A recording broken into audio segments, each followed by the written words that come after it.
நடிகை உமா சங்கரி விஜயகாந்துக்கு தங்கச்சியா சொக்கத்தங்கம் அப்படிங்கிற படத்துல கூட இவங்க நடிச்சிருப்பாங்க.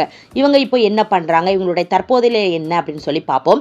2000 ஆண்டு வீரநடை அப்படின்னு சொல்லி படம் மூலமா தமிழ் சினிமாவுக்கு என்ட்ரியான இவங்க தொடர்ந்து வானவில், கலகலப்பு, சொக்கத்தங்கம், தென்றல், கோவை பிரதர்ஸ், அடைக்கலம், வலிமை என படங்கள் ஆக்ட் பண்ணியிருக்காங்க. இவங்க யாரு அப்படின்னா நடிகை சுமித்ரா இவங்களுடைய மூத்த மகள் தான் இவங்க. இரண்டாவது பார்த்தீங்கன்னா மகள் நட்சத்திரா, இவங்களும் ஒரு நடிகை.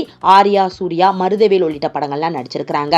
நடிகை உமா சங்கரி இவங்க 2006 துஷ்யந்த் இவங்களை திருமணம் பண்ணிக்கிட்டாங்க. இப்போ லைஃப்ல செட்டில் ஆயிட்டாங்க. இவர் ஒரு சாஃப்ட்வேர் இன்ஜினியர், ஒரு மகனும் இருக்கிறாங்க. இப்போ கொஞ்சம் ஆக்டிவா இருக்காங்க சோசியல் மீடியா பக்கத்துல. படங்கள்ல இப்போ வரைக்கும் நடிக்கல, தொடர்ந்து இப்போ இனி நடிக்க போவாங்களா அப்படின்னு சொல்லி தொடர்ந்து பார்க்கலாம். இப்போ ஆளே அடையாளம் தெரியாத அளவுக்கு மாறி இருக்காங்க. நம்ம சொக்கத்தங்கம் படத்துல நம்ம விஜயகாந்துக்கு தங்கச்சியா நடிச்ச நடிகையா இவங்க அப்படிங்கிற மாதிரியும் பார்த்தீங்கன்னா ஆளே அடையாளம் தெரியாத அளவுக்கு மாறி இருக்காங்க. நம்ம விஜயகாந்துக்கு தங்கச்சியா நடிச்ச நடிகை இவங்களை காணுமே அப்படின்னு சொல்லி நீங்க தேடி இருக்கீங்களா அப்படிங்கிறத கீழே கமெண்ட் பண்ணுங்க. இந்த மாதிரியான சினிமா மற்றும் சீரியல்ல நடித்த நடிகைகளோட அப்டேட்ஸ் தெரிஞ்சுக்கணும் அப்படின்னா நம்ம சினி ராக் சேனலை சப்ஸ்கிரைப் பண்ணுங்க.